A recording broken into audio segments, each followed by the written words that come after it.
Selamat sore teman-teman, kembali lagi bersama saya Om NO. Mudah-mudahan kalian semua selalu diberikan kesehatan dan rezeki yang berlimpah. Amin ya rabbal alamin. Masih di sekitaran kasus Pina Cirebon, di mana ada penjelasan saksi ahli mata yaitu Mayasari Wahyu Kuntorini dalam sidang PK 6 terpidana kasus Pina di Pengadilan Negeri Cirebon. Nah, mematahkan kesaksian Aib yang mengaku mengenali wajah, jenis, dan warna motor yang dipakai para pelaku pembunuhan Pina dan Eki pada 2016 silam. Pasalnya, menurut Mayasari, kemampuan penglihatan dari mata manusia normal hanya sejauh 10-15 meter. Dia juga menyatakan dengan keterbatasan tersebut manusia tidak mungkin mengenali wajah dan jenis motor dengan jarak 50 meter lebih, apalagi di malam hari dengan cahaya yang terbilang remang-remang.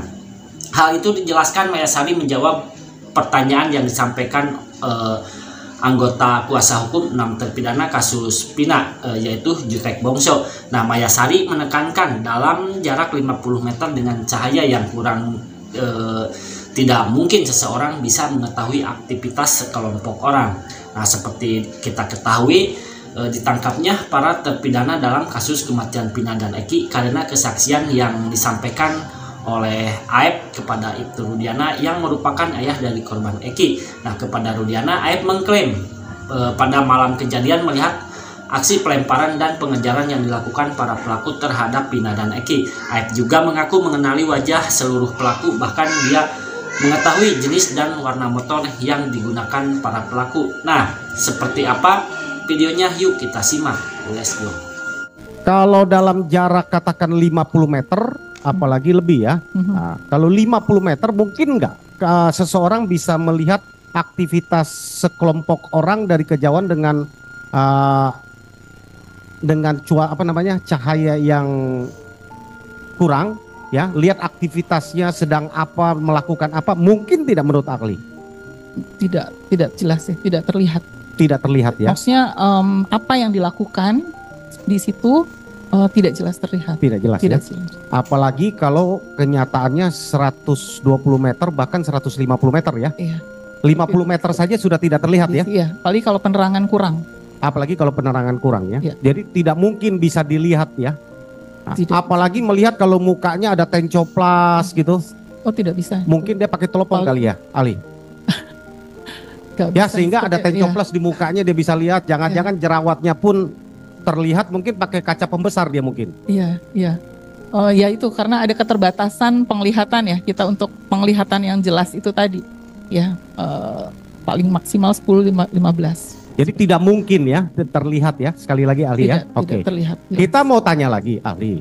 Kalau kemampuan mata orang manusia secara sepintas nih, dia lihat tiba-tiba ada yang spontan, katakanlah misalnya lagi nongkrong, terus tiba-tiba 11 orang berdiri bersama-sama, lalu naik motor, lalu mengejar 8 orang dengan 5 motor, jadi totalnya ada sekitar 13 motor lewat, ya, dia rekam dalam sekejap, dia bisa hafal motornya, warna motornya, berboncengan siapa dengan siapa, dia kenalin dia ini, ciri-ciri motornya, warnanya, mungkin apa tidak menurut Ali? Kalau dia dengan kecepatan seperti itu kan kita juga ada namanya kecepatan sakadik ya. Jadi penglihatan yang lihat cepat. Seperti misalnya kalau kita lihat kereta api itu kan kita mungkin melihat tapi tidak bisa fokus ya. Apa sih objek yang di depan kita, apalagi kalau dia cepat. Seperti itu, jalan cepat gitu. Punya gak kemampuan merekam dia, daya ingatnya mempengaruhi daya ingat? Seberapa kuat sih daya ingat kalau lihat sepintas itu 13 motor? 19 orang. Kalau daya ingat itu tergantung kemampuan daya ingat intelijensi ya, tergantung daya ingat seseorang. Jadi misalkan kemudian apakah dia ada perhatian atau tidak. Jadi kalau kejadiannya tiba-tiba ya mungkin seperti itu ya, kayak kereta api, atau misalnya ada seseorang yang lewat cepat seperti itu, mungkin kalau dalam jarak tadi misalnya 50 atau 100 mungkin kita ngelihat ada gerombolan lewat seperti itu. Tapi untuk detail misalkan orangnya berapa misalnya gitu, atau motornya seperti apa, warnanya mereknya apa, seperti itu, apalagi dalam keadaan gelap dan cepat mungkin agak sulit ya untuk dia mencerna atau melihat dengan satu-satu seperti itu. Saya kebayang mungkin dia lagi bawa CCTV kali ya dokter ya. Betul. Sehingga dia lihat lagi di rumah baru dia identifikasi satu-satu kelihatannya ya. Iya, kalau cepat seperti itu. Jadi tidak mungkin ya mata merekam seperti CCTV video gitu. Direkam, hafal betul dia nggak mungkin ya. Iya, seperti karena ada 19 orang nih yang dia lihat. Iya. Dan itu ada 11 motor ya. Nah, 11 motor. Iya. Ya. Itu nggak mungkin ya.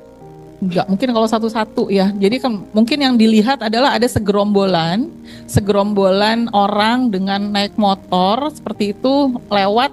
Dia melihat ada segerombolan orang lewat, mungkin dia bisa lihat yang saya bilang tadi. Tapi kalau satu-satu, misalnya oh ini warnanya apa, orangnya bagaimana, karena kan kalau satu gerombolan itu banyak ya. Kita apalagi kalau misalnya kita tidak perhatian, kan kita tidak mungkin mengamati satu-satu seperti itu. Oke, Ali. Apalagi sesudah dia melihat, baru dia ditanyakan itu 4 hari sesudah dia melihat ya. Lalu dia bisa menggambarkan ketika ditunjukkan fotonya, malam itu yang kamu lihat ini ya fotonya ya. Ini dia naik motor apa? Dia berboncengan dengan siapa? Ciri-cirinya bagaimana? Dan dia bisa hafal betul ya. 8 tambah 11 orang itu 19 orang dengan 11 motor. Ciri-ciri motor yang dibawanya warnanya ini yang dinaikin, yang bawa bambu ini, yang bawa batu ini, yang melakukan menusuk pakai pisau si A, si B. Dia mungkin nggak menurut ahli itu dilakukan? Dalam jarak seperti itu, ya. Yang tadi 50 sampai 50 itu agak sulit ya. Gitu. Karena itu tadi kemampuan penglihatan mata seseorang itu yang untuk melihat jelas itu sekitar 15 meter tadi. Kecuali dia pakai teropong tadi ya, Ali ya. Iya, karena jaraknya kan terbatas ya. Yang berikut kita mau tanyakan, kalau di dalam satu dakwaan pembunuhan berencana 340 selain tadi ya, motif tadi dibuktikan ya.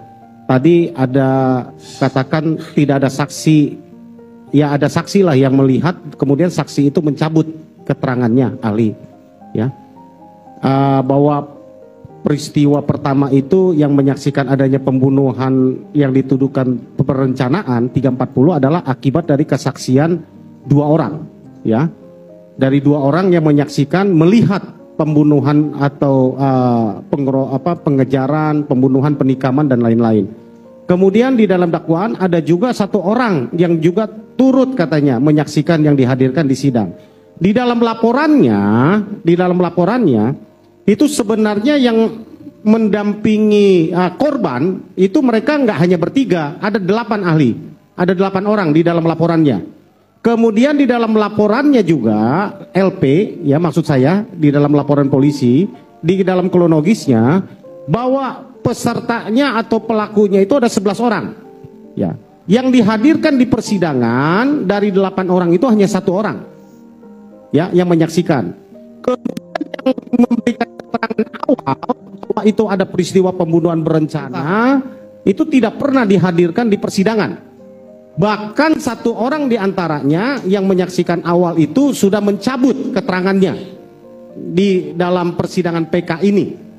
Mengatakan keterangan dia tahun 2016 adalah tidak benar. Ya. Lalu ada 1 lagi yang dari 8 orang yang mengikuti korban juga sudah mencabut lewat persidangan PK ini yang menyatakan tahun 2016 dia tidak benar, tidak pernah melihat peristiwa yang dituduhkan perencanaan pembunuhan tadi. Sisa seorang saksi ya yang melihat. Menurut ahli bagaimana terhadap peristiwa yang tadi saya umpamakan? Jadi baik ahli jelaskan itu. Kalau misalnya peristiwa pembunuhan itu kan sebagai salah satu bukti ya. Ada yang melihat, ada. Kalau orang melihat saja itu sudah mencabut ya. Saya ulangi lagi, kalau orang saksi yang melihat saja sudah mencabut, penglihatannya pada saat itu bahwa penglihatannya itu tidak benar ya. Berarti dia tidak pernah melihat kasusnya. Yang kedua juga sama, itu mencabut juga.